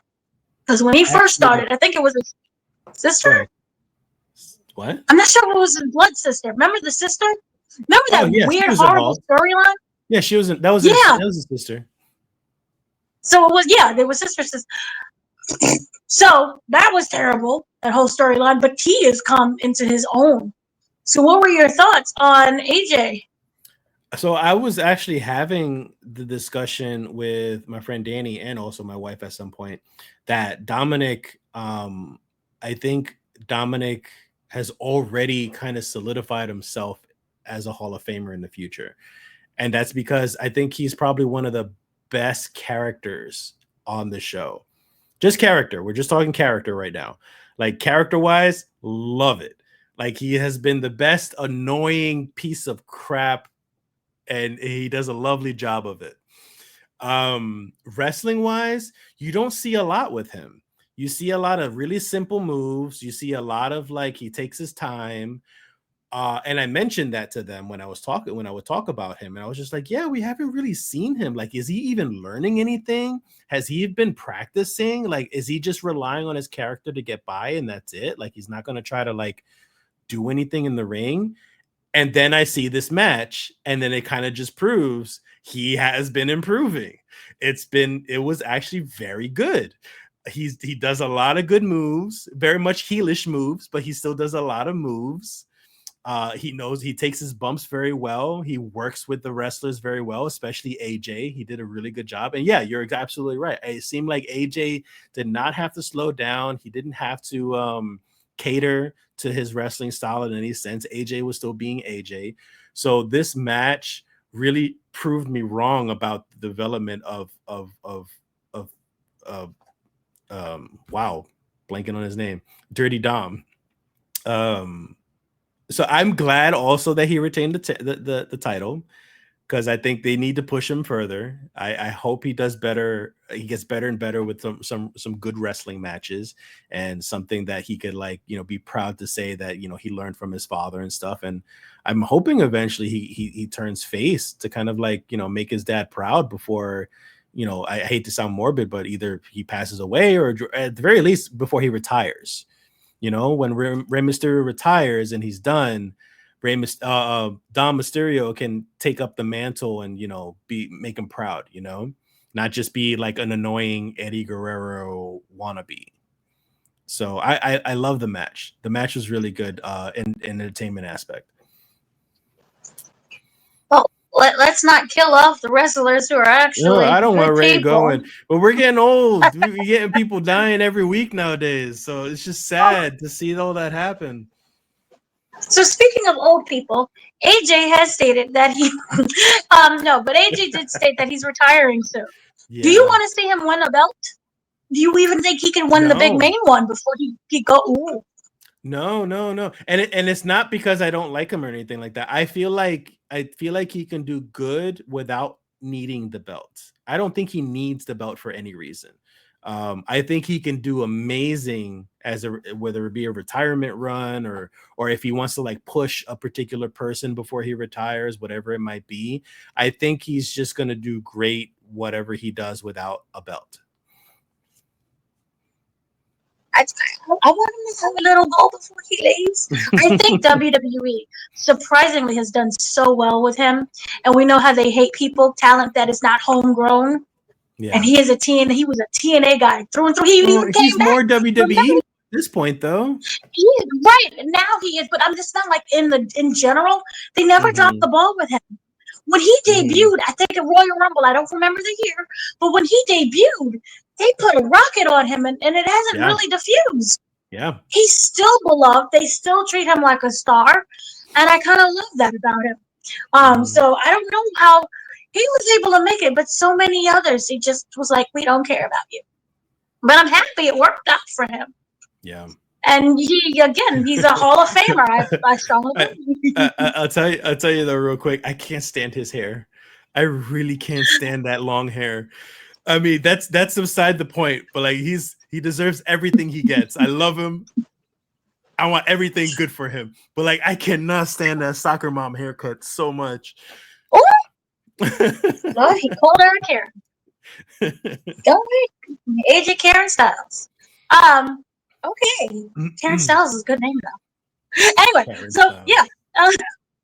So shout out to Dirty Dom and his boot, because the boot also was a shining star. Yeah. Which was so Eddie Guerrero. Yeah, it happened with the Kurt Angle match. It was in WrestleMania 20. Look at him. He's like really, this 20-year veteran knows exactly what he's doing. 20 years. So that 20-year veteran. Shout out to Dirty Dom and his daddy Eddie. So then here comes the biggest match of the century. Some say it was great. It was greatness wrapped in terribleness, wrapped in, oh my God, moments. Or maybe it was all great for everyone. What we have, John Cena, who was the undisputed WWE champion. He was heely face. He was a face and heel. And he came out against Cody Rhodes. This was a street fight. This was a match where we labeled it in the streets, but there was no streets. Just say no DQ. But this was a in-house street fight match. Yeah. With featuring Tyrese Halliburton. Kinda. You could make an argument. Who? Playing the role is the dude whose crutches. Oh my God, we gotta get you into some sport. No thanks. He's a basketball player. Oh my God. What's basketball? What is a basketball? It's a ball that you put in a basket. But yeah, this was the big one. This was the big fight. What were your thoughts on the match itself before we get into the other parts? The match itself was a classic. I loved every moment of it. It was a perfect increase in momentum. And then there's a nice little lull, and then an increase in momentum and a nice little lull. And there was a lot of good moments where you thought it was a close pin, and then it wasn't. A lot of good spots and finishers. I think the best moment was when Cena was rising up from the stage with him. Like he looked like a heel in that moment, but we know that he's not. But the face that he had this smirk on his face, like, yeah, I'm gonna kill this dude. So yeah, it was all from beginning to end. It was great. It was a perfect match. I think entertaining all the way. Now, obviously, we don't know how his last match is going to be, or even who it's with. But I felt that this was a really great, and in a way, you can make the argument. This was a really great retirement match because this was your retiring of heel Cena, which we'll get into. But the match itself, for me, I thought it was one of his best. I was like, how did you get so young again? Your knees didn't pop. Your back didn't break. It was long, considering for how matches with him can run. I thought it was very long, especially if you're retiring and you're on your last leg and last back. I thought it was great. I enjoyed this so much, and I did like the fact that it was no DQ. I'm not calling it a street fight. I'm sorry. But the fact that it was no DQ, and I loved how they just, they were trying to kill each other in there. And again, that spot where he was like, "Where is he?" And this is what I thought, like, oh, somebody's gonna appear. Like, is it Undertaker? What's going on? Why is it so smoky? I can't see the face. But that was like such a photogenic opportunity right there. Yep. Question real quick while you're talking about that. Did they use that trap door for anything else other than that throughout like both nights? Just so that. Maybe that was meant just for that? You think that was meant just for that? Yeah. Just curious. I think it was just meant for that. Which, I can't recall them really. Did they ever really use trap doors in pay-per-views recently? Well, maybe they used to do it with like Rey Mysterio back in the day. Okay. Undertaker sometimes would rise from the thing, but we don't have Undertaker anymore. Not Aleister Black. Aleister Black used to have like a little raising thing. Not that many people would use the little trap door.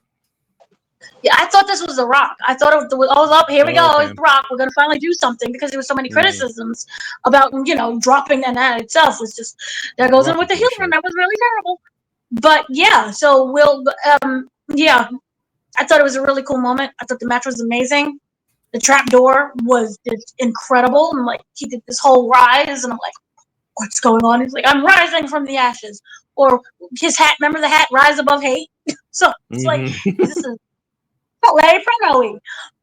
But of course, he lost. I did not see John Cena losing. But you can make the argument heel Cena lost. And what are your thoughts on the entire run from Elimination Chamber? When was Elimination Chamber? It was before WrestleMania. So that would have probably been in March. Yes. So from March to August, April, May, June, July, August. 5 months, but not 5 months straight, because remember, he only has select appearances. Yeah. What were your thoughts on the heel run, which, was the greatest thing they ever did, according to Unreal? The only thing that was great about that heel run was the actual turn. That was probably one of the best moments in all of WWE heel turn history. But from that point on, it wasn't great. You could really feel how forced he felt. You could feel how uncomfortable he felt every single time he did a promo. It was very force fed upon everybody, and it feels like including himself onto Cena. So it wasn't great. It wasn't a great run, and I think what upsets me more than the actual heel run is how quickly and easily they brushed off the heel run. That they just it was just a switch of just like, I don't like, Cody made me realize this, and I missed the fans and yada yada. And he did that promo where he pretty much officially turned face, and I was just like, really, like, you're gonna call out The Rock without calling out The Rock, but you're just gonna brush it away like it never happened. I think that's not just lazy but disrespectful to the fans, because you should at least find some sort of way, storyline wise, for you to turn back face. You could have easily slowly found yourself, and you saw this a couple times, be hesitant when you're about to hit somebody with the belt, be hesitant when you're about to cheat, be kind of sad or kind of like upset that the fans are booing you. Show a little bit of some character development as the days go on, of you being reluctant about being a heel. And then all of a sudden, then you can kind of like show that you mean to be a good guy and set a good example. But none of that happened. He was just a heel one day, and then the next he was just like, I did something I didn't want to do, and I was just in the moment for doing it, and I don't want to do it anymore. And I'm just like, no, I felt very disrespected as a fan for that to happen. So I don't like his heel run at all whatsoever. Do you think it was really John Cena who wanted to turn heel? I know he has full control. Farewell. Yeah, he had the choice. Inkling? He had the choice, but we talked about this on I think it was on Real. We talked about this that he's very much a yes man. He's gonna say yes to anything. He'll make it work. He doesn't care as long as he's entertaining and he gets paid. So, like, I feel like it's more to blame the production, whoever was in production backstage, whoever it was that thought that the Cena thing would work. Because I think all they were looking for was a shock value for that one moment, which worked, but they didn't think of anything ahead of that. They didn't think of how it's going to work long term until his retirement. I think they just wanted that shock value because, you know, we talk about this all the time. They're losing ratings all the time. So Elimination Chamber is one of those things where it's like, it's not a WrestleMania, it's not a SummerSlam, it's not a Royal Rumble. So you need something big for Elimination Chamber, and that's what they thought about. But they didn't think it through afterwards. I hate that. I just remember the whole spiel of "I'm gonna ruin wrestling." He never did. And then he even said, "I can't ruin wrestling. You know I can't ruin wrestling. I could never do that." I'm just like, motherfucker, you said that like every promo since you became heel in the first place. Yeah, so he technically turned heel back on SmackDown. So this one was like a farewell tour of the heel run. As I stated before, I loved this match. It was one of his best matches. I'm gonna be very honest with you. I'm tired of Cody. I'm so tired of Cody. Yeah. I'm tired of that stinking segment and he came out and it was lovely tribute to Dusty. We all love Dusty. Who are you without Dusty? Move on. And I've been asking that. And I'm not saying move on. That is your daddy. But what else can you bring me aside from the same promo? It just feels like everything is one note, which is why, remember when he won? So Cody won, and then we had the embrace. It's like, oh my God, I love you. We don't know what was said in the ring. And John Cena did an interview later on with some dude on the street who I don't remember, but he was like, what was said in the ring? He said, that's between me and Cody. Okay, well, I'm not falling for that suspense again. And then like 6 months later, that's what I actually said. I don't care. But that moment when he embraced, I was like, oh, Homelander, he's coming. He never came. You thought he was going to do you thought he was going to do a heel turn right there? I wanted that heel turn where it was like, okay, it didn't work for you, but it's going to work for me. But then maybe he was like, oh, it didn't work for you, so maybe it won't work for me. But so it just didn't work. And then remember, I'm not sure if you saw the pre-show for night 2, but not the pre-show, the after show. The crowd was literally chanting, Homelander, Homelander. And that's when Cody was like, no, it's not going to work. Thank you, but no.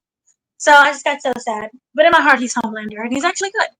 But I thought that it was a great match. I wanted that heel turn, but again, because John Cena flopped so hard, maybe Cody will flop too. But Cody was a heel before. So it's not even like in terms of... The thing is that we know he could be good, but I don't know if his heart would be in it this time. When was the last time he was heel, though? Wasn't he heel when he went over to... That wasn't it dashing? It was more like arrogance and really young. So it wasn't really heel, but wasn't he heel when he left the company and started doing like his own list of things of what he wanted? Oh, he was not very heel. Yeah. When he was with BTE, not like BTE, yeah, but maybe in between, I guess, but nothing. I don't think it was anything solid. Yeah, no, I don't think it was anything solid. But like, I think that he could be a much better heel than John Cena. But it's okay if he's not heel. My thing is just overall he's stale, and this is kind of why I always wish that they would rotate wrestlers so like so we can get someone fresh and new. Everyone can come back to you in like 6 months or something. But yeah, so we had that. It was really great, and then all of a sudden, you had John Cena in the ring, and the crowd was like, thank you, Cena, and did the whole thing. And I think that was like the nail in the coffin of like him being like, I'm baby face. and this is going to be great. And then, again, it did that weird pause where, again, y'all do not know how to speed up things. I was getting ready to turn it off. He was ready to. I didn't, because this is what I messaged you earlier that day, because I'm like, Brock is back. And you're like, no. But it was taking so long. I was just like, nah, nothing's going on. Where's the remote? But you're right. It's suspense. And it was like, dum, dum, dum, dum. And of course, you can make the argument, you can't have two heels. And then his heel was not healing against Brock Lesnar, who Brock Lesnar is a heel in life too. But what was your thoughts on just the return? He gave him an F, what would they call it? An F5. F5. He gave him an F5. It wasn't like a big, brawl thing. It was like F5, and we start the new chapter of John Cena facing Brock Lesnar. Just that alone. I think the match makes sense. We're just talking match-wise. It makes sense. I think they would have a great feud together. Also, business-wise, it makes sense. They need the ratings, they need the hype, and they especially need this push for this retirement thing to work. So Brock has always been that weird guy that he'll come in whenever WWE needs him. Brock is almost like their WWE Superman. It's like when they start drowning or when they need saving, they'll call Brock and those ratings skyrocket. It's the weirdest thing. And it's a fact, unfortunately. Morality wise, this is the stupidest thing WWE could have done. I feel icky just thinking about watching him. A lot of people are saying, oh, he's this and he's that and he's this. And I'm just like, he's been pointed out and named, but nothing's been proven yet. So that's the technicality, I guess, that the company is going with in order to allow this to happen. What I don't understand is, even if it's a technicality, how can you take that risk of not only just your image, but what if later on down the road, it finds out to be true? And how are you going to look then? My guess is that what they're going to try to do is they're going to have him come in and out quick. They're going to have him do a quick feud with Cena, do his farewell match for Brock specifically, and then we won't see Brock again for a while until possibly the trial ends and whatever happens. That's my assumption. So that way they can kind of just keep the damage as low as possible. But to me, I think this tarnishes their reputation regardless of what happens, because you already know the allegations that are going on. It's like I was excited because I get it, but then I feel really icky afterwards. So I'm very conflicted on his presence in the company right now. This is a landmine. And I think you'll be attacked no matter what you say, no matter, and what it is, anything. I agree that Brock Lesnar, even before this whole situationship happened, is someone who knows how to bring in the ratings. His merchandise, from what I read, number 1, 2, and 3, top sellers. Already. I'm not going to lie. And this goes with separating the artist from the person. Yeah. He's one of the few. The thing about Brock is he's always known how to wrestle. But they've conditioned and only want him to do the quick kind of wrestling in terms of, F5s and hits and then leave. I thought he's really great on the mic when you just allow him to be great on the mic. He's always been good for me. Great on the mic, I'm talking about the wrestler right now. Been great on the mic. He has that charisma. He has that personality. But I think sometimes that got buried a lot because he's so dominant. They just wanted him to be a dominant force. That's why Paul Heyman did a lot of the talking for him because they wanted to. He doesn't, and he never needed a spokesperson. Yeah. But now I feel that he does because of the situationship that happened with Janelle Grant. This is why I completely agree with you. I don't want to hear promos. I think that he's one of those presents. He just comes in, he comes out, F5, match is over, we had our feud, on to the next person. Greatest hits. Literally, do a great hit and leave. Here, it's going to be very, very complicated. And this is nothing to do political-wise. This is solely facts on what is with the case. Again, innocent until proven guilty. This is not a trial. This is a civil lawsuit. He's not going to be like taking the stand and the judge and the whole jury. This is not a Diddy situationship. Yeah. But he was named 44 times in a civil lawsuit. And this is all just stated facts in terms of what was in the lawsuit, not whether or not he did anything. But he stated that Vince McMahon used Brock to help. So Vince McMahon used Janelle Grant to help re-sign a top star. That was Brock Lesnar. She said she was offered to him as part of the deal, basically property, trafficking. Okay? This began as what she described as a pattern of coercion involving her body and Brock Lesnar's contract talks. So, sign with me, you get a little piece of Janelle. Okay? Allegedly. Grant said McMahon told her to send explicit photos and videos of Lesnar. After she did, allegedly, Vince showed her a reply from Brock saying he likes what he sees, allegedly. She says these instructions weren't optional. They were part of her role as assigned by Vince, allegedly.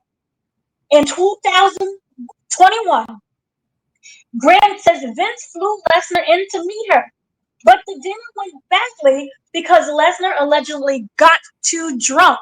So it would have been a sexual act, however you want to label it, rape, coercion, don't know, but it would have been, but he got too drunk. So there was nothing involved in that. So it was all a technicality because he got too drunk. After he was flown home, Vince allegedly, now this was the one that's like, what? Allegedly forced Grant into violent sexual acts, role-playing as Lesnar. Jesus Christ. Yeah. She says this was not the first time. So he was F5ing her and everything else, allegedly. In December 2001, Grant alleges Vince gave Lesnar her phone number. Vince allegedly requested a video of her urinating. Allegedly. Now that no kink shaming.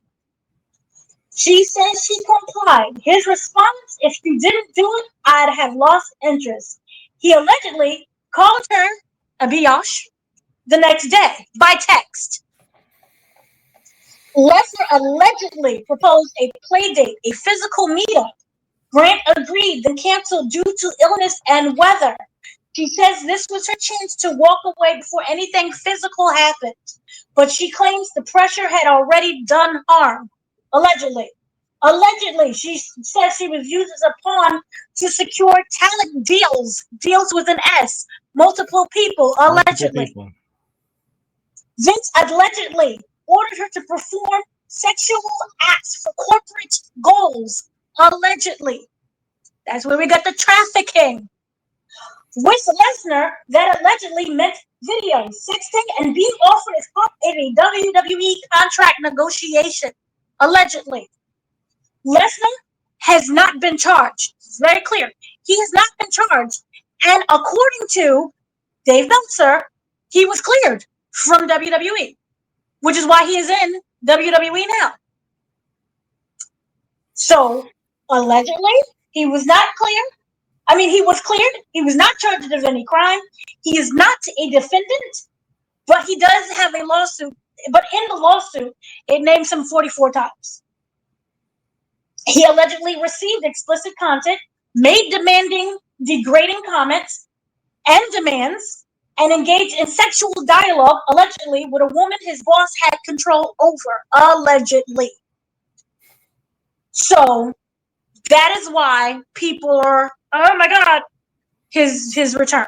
Here's the hypocrisy of all of that allegedly stuff for WWE side and for the fans and stuff. Like, WWE has fired people for allegedly doing something stupid, such as Enzo Amore and Velveteen Dream. Why aren't they doing the same thing with Brock Lesnar? I wonder why. Because he has a lot of pull and influence and he can bring in the ratings.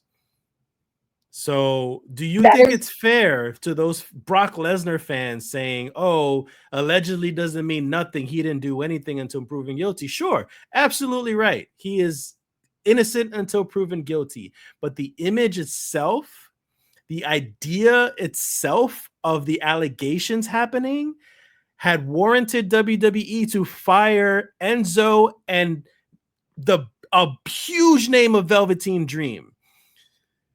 But they won't do the same thing for Brock Lesnar. Bullshit. I remember when they got rid of China and they won't even put her in the Hall of Fame because she did the videos with the things. And remember the magazines. Now remember they no, that's not right. With the magazines they did support when she was in Playboy. They did support that because I remember it was a whole thing with the thing, and I remember that one explicitly. But when they will not put her into the Hall of Fame because of her history, Triple H was like, well, when you Google her, what do you see?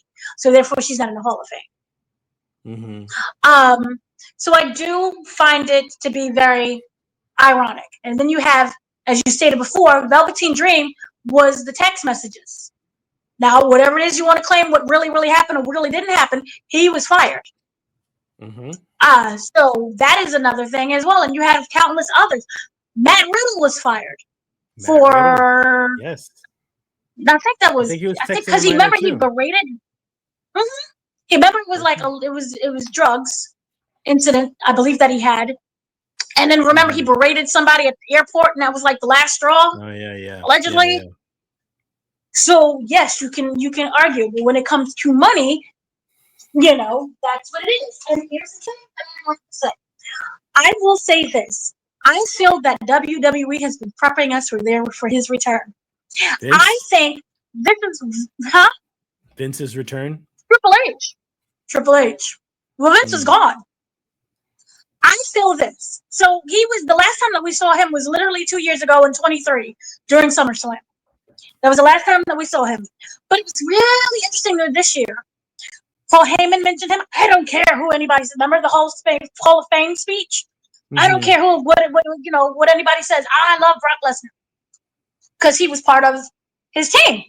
So he said that, and that was like the first time that we heard Brock Lesnar's name. It's like, oh, mm-hmm. Right?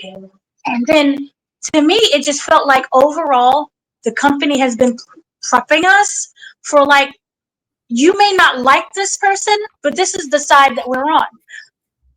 Triple H was in the White House and they showed the video twice. First time actually on air.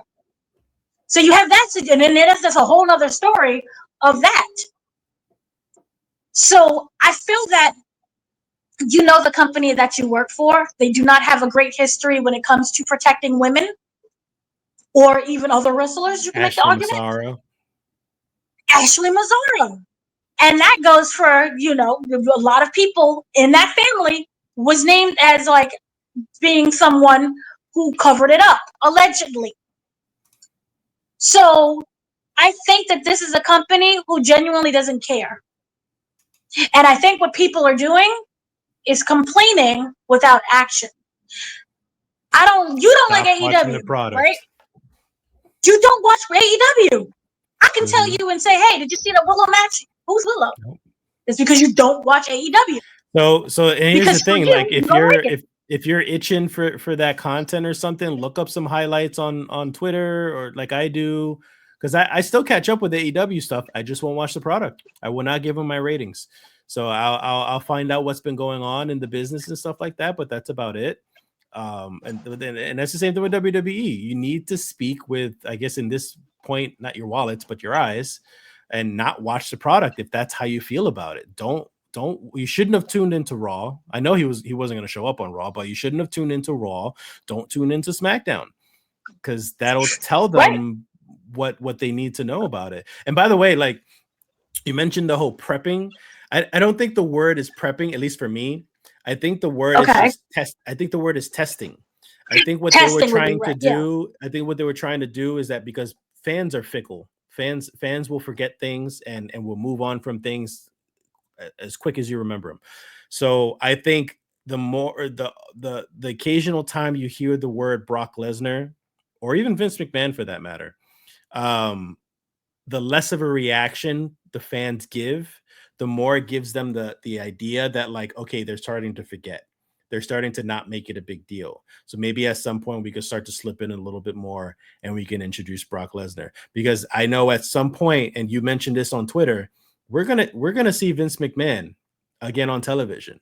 If they allow Brock Lesnar on television making money and increasing those ratings, you're damn sure they're going to have Vince McMahon on television again.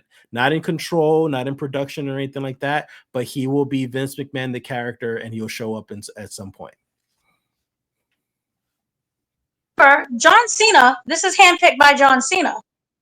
So this is not like, and I brought him back and you can make the argument because of ratings, but this is John Cena putting his neck out and saying, this was me. I wanted a match with Brock Lesnar. So this is all because of him. And if you notice, he's been doing some weird, questionable things for some people, where he was like, I don't care what Vince did. Not necessarily I don't care, but once I love you, I'm not going to disown you. I support you. And we saw him, he stated that about Vince. Well, you're like, what? What just happened? And then it was Vanity Fair articles. Well, did he do the Vanity Fair? I know there was a New York Times article. So he did the New York Times article where he was like, Vince did what he did, but I'm going to love you regardless. Yeah. And then it was Roman Reigns who did the Vanity Fair. It was like, why is everybody turning a certain way and supporting a certain party? I thought we were keeping politics and wrestling separate for the moment. But then that's what as you stated, I think preparing, testing the waters.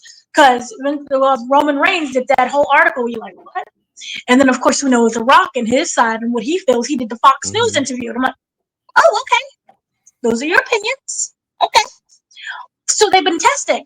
But every time that they tested, from my understanding, it really didn't dip in terms of the ratings. It wasn't a huge outcry. Now there is a really huge outcry. And he didn't appear on Raw. I'm like, where is he? You said SmackDown. Let's see what happens on SmackDown. Because you said John Cena's next appearance. Let's not see what happens on SmackDown. Don't watch the damn show. Don't watch the show. I feel that a company, if moral, amoral, you have the right to do whatever you felt that you want to do. This is in your heart, this is in your soul. You want Brock Lesnar? Cool. Let's see how other people react. But don't blame them if the ratings all of a sudden, it's 3.2 million. Because they're going to see like, whoa, we did great. That's 5. Yeah, let's bring out Brock again. Keep him coming. Yeah. Keep him coming. So then by the time we were over, and I strongly feel this, when John Cena retires, and there's going to be a speech, and it won't get cut off like Goldberg's either, but there's going to be a speech. Who's to say that all of a sudden Vince McMahon is not going to be not in the ring? He's not going to be in the audience. Like a boy. And they'll show a quick thing. And he'll get in a reaction, but he's going to be there. I think that he'll make an audience appearance. Maybe. Cena isn't in the Hall of Fame yet, is he? I can't remember if they inducted him or not. They didn't induct him yet, right? I don't think so. I strongly don't think so. Because I picture that Vince is definitely going to be in the crowd if they induct him. Like at the very least, if we don't see him on like Cena's last retirement match or something like that, we're gonna see him in the induction, if not him being the inductee for that matter. I never thought of that. Well, that's definitely not gonna be this year. I think give it a good, maybe you think 2 years and you induct him? Probably 2 years. I think that's a good 2 years, maybe. But yeah, he's definitely going to make an appearance. I feel, but it's not going to be running the company. It's not going to be a board member, even though I still strongly feel that he's maybe a silent one because he has so many Well, he people talked that about he's still, talking about is, Triple H, or Triple H talked about him talking with him every now and then. yeah. And we all know Bruce Pritchard, he's still there. Yeah. And you're going to tell me Bruce Pritchard all of a sudden is not talking to him? Yeah. Michael Hayes is not talking to him? Come on now. We cut all ties. You really, that's your dude. That's your daddy-in-law. You gonna believe? I mean, you may say, "Oh, and we don't talk to him anymore," but what's really going on? We don't know. But yeah, so that's my thoughts on the whole Brock Lesnar incident. If you don't like it, don't watch it. But you tweeting about it is not gonna do anything. They don't care about tweets. So then we have to go on. They got rid of the press conference. I wanted to know from you. We've had press conferences ever since they signed Cody. And I feel that was something that Cody liked doing from AEW. So he brought it into WWE. Now Triple H is saying, that really didn't work for us. And I kind of have to agree. Yes, you can make the argument, because it is the argument. The reason why they cut it during SummerSlam and not say Elimination Chamber was they didn't want any Brock questions. So did it ever work for you? It never worked for me. Even in AEW, it didn't work for me. You know how I feel about the illusion, about all that. What they treated it more like, and I'm not faulting anyone for making it feel this way, but I get that they wanted to make it feel more sports-like. That's why they did these. So it makes sense. But for me, I didn't like them because of me. I want the illusion. I want the story. I want the characters. I don't want all this backstage stuff. So for me, I didn't care so much for it. But I get why they did it. For them to take it away makes absolute sense that they did this because of Brock Lesnar. They don't want any questions going on. 100%. I would stake my paycheck on that.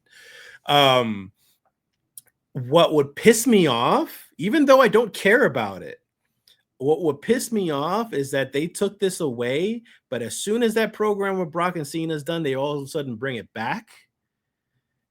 That's fucked up.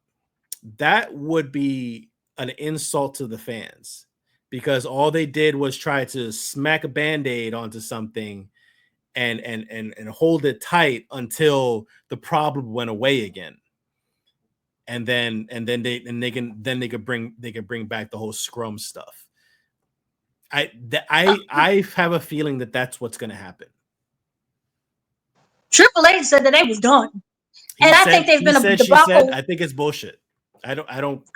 There is literally no reason for a press scrum. I think it really works with certain companies. I believe New Japan Pro Wrestling does it. I don't know what's really going on because it doesn't speak to Japanese. But for me, it feels like it works better that way. And I think that press scrums only really work if you're trying to build towards, if it's staged. I think it works better. Yeah.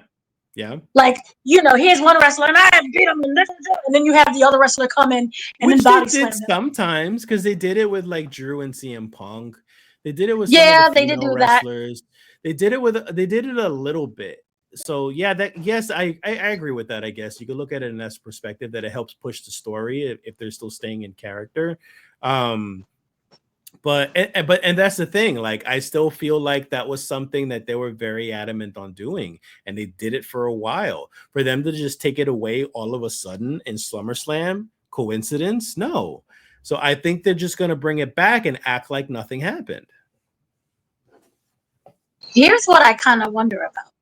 Will they pull away from doing public appearances?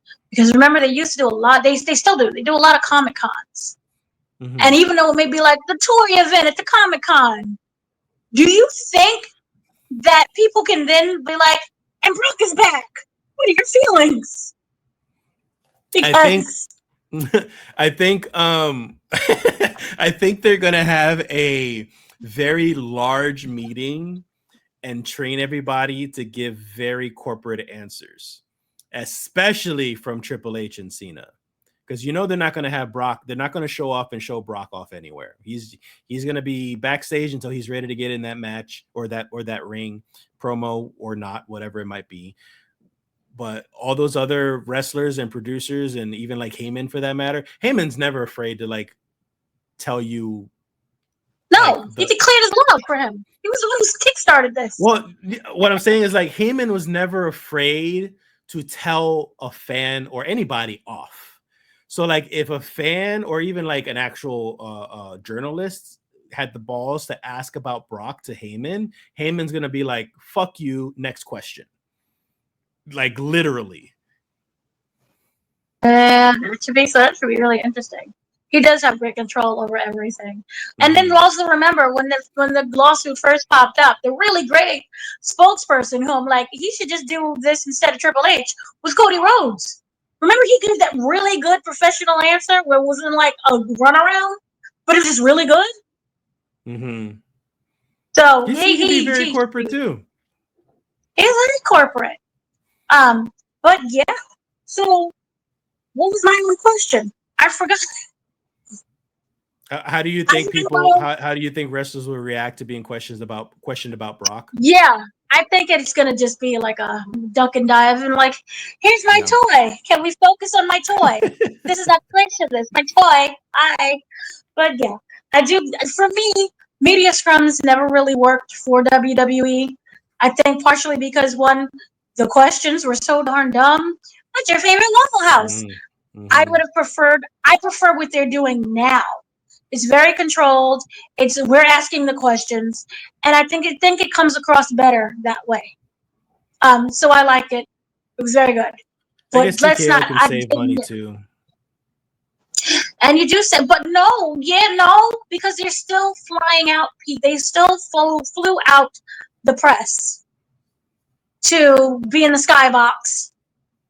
Yeah, press was still flown out. Oh yeah. Well, sure, I guess, but I just mean there's less budget in production when it comes to like setting up the scrum stage and the tables and the staff and the time and the lights and the cameras and all that stuff. Like you don't have to spend that money for that anymore. They can focus their resources somewhere else at this point.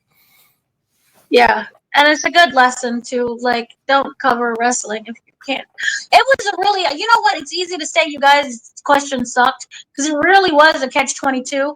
But the thing is that nobody was really journalists. But I think if they had real journalists there, they would have got grilled and toasted even more. Mm-hmm. They'd have got ran over. So they tried to play it safe, but for us watching, it sucked. I don't want to know what's your favorite Waffle House, and then I really hate it. And what are you going to do next? You won the belt. That's questions that, people who never talk to people ask. Thought it was terrible. So I'm happy they got rid of it. Even though Brock was the reason why they got rid of it. It just never worked. Now I wonder, will AEW follow suit? Because it never really worked for AEW either. I don't like it. In the beginning it did. Because they were so new. And it was such a new talent. I'm kind of wondering, should they get rid of their... I kind of feel like because AEW, when they first started out, I used to watch AEW in the beginning, at least the first year and a half to 2 years, I watched AEW, but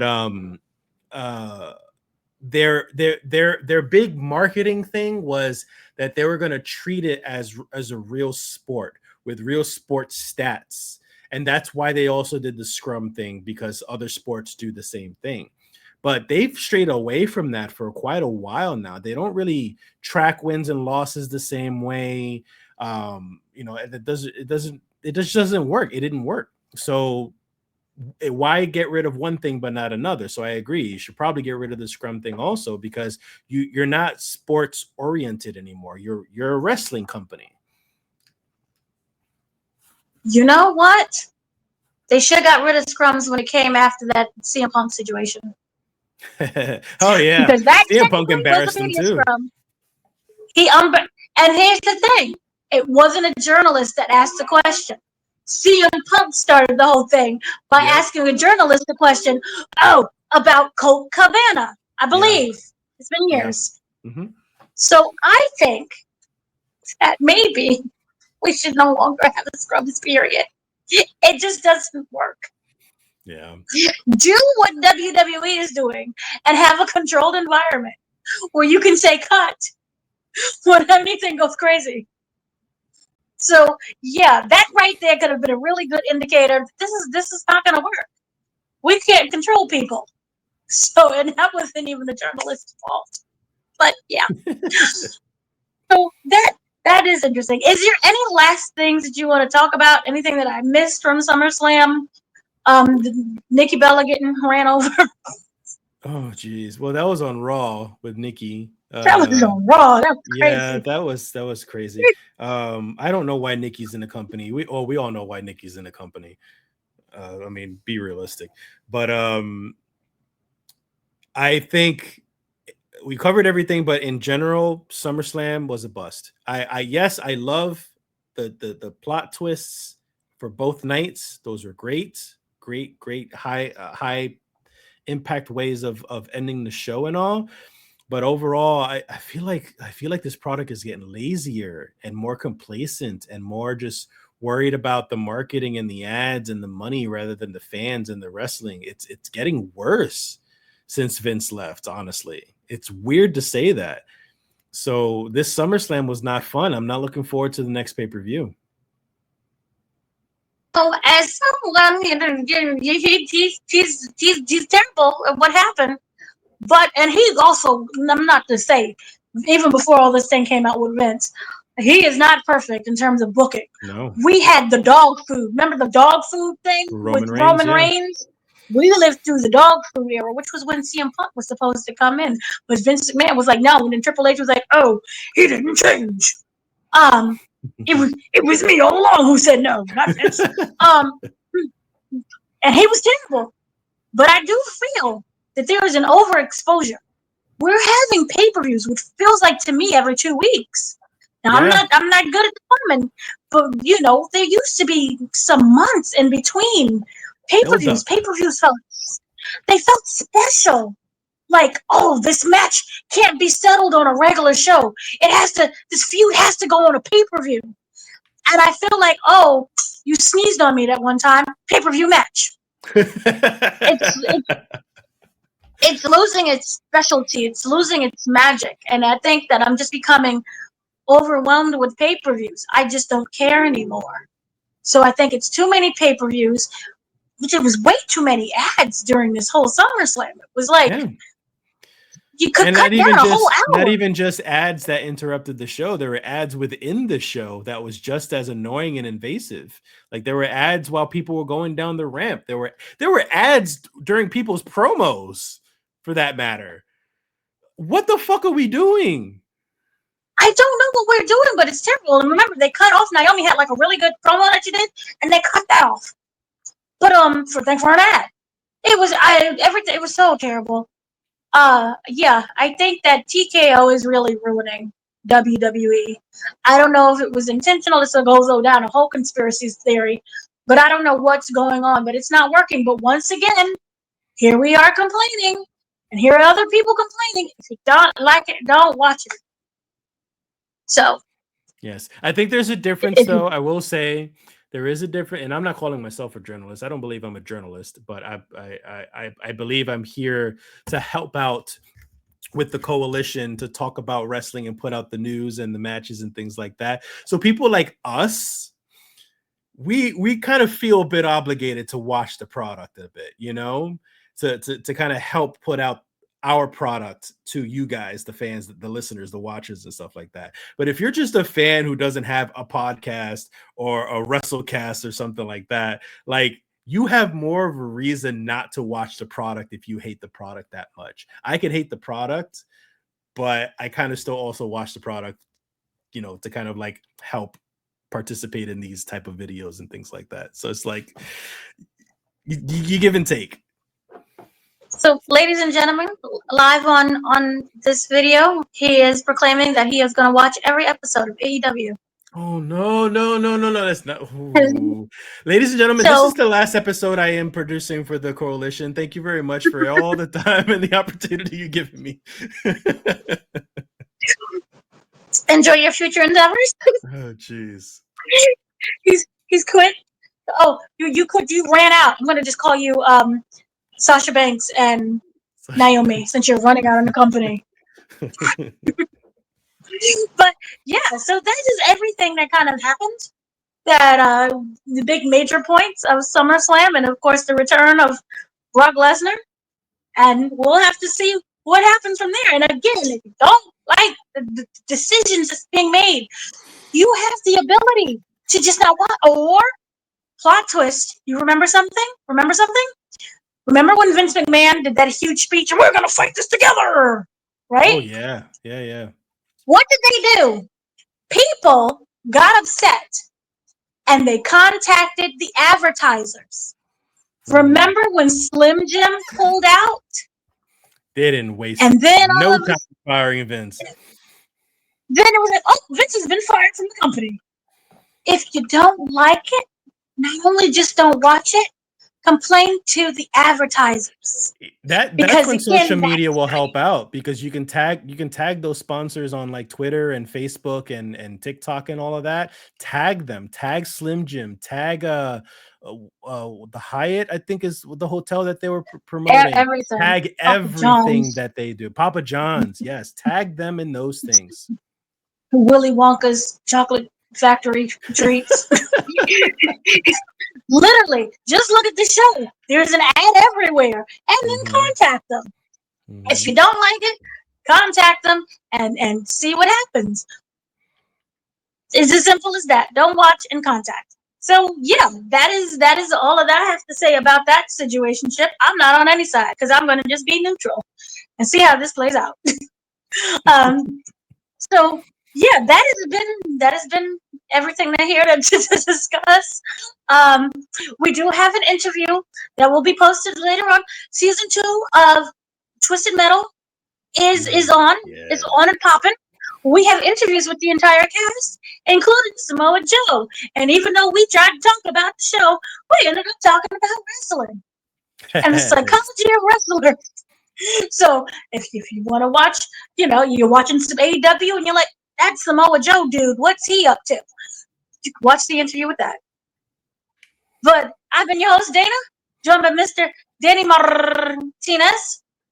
And that is everything that we have to say. Have a good day, afternoon, evening,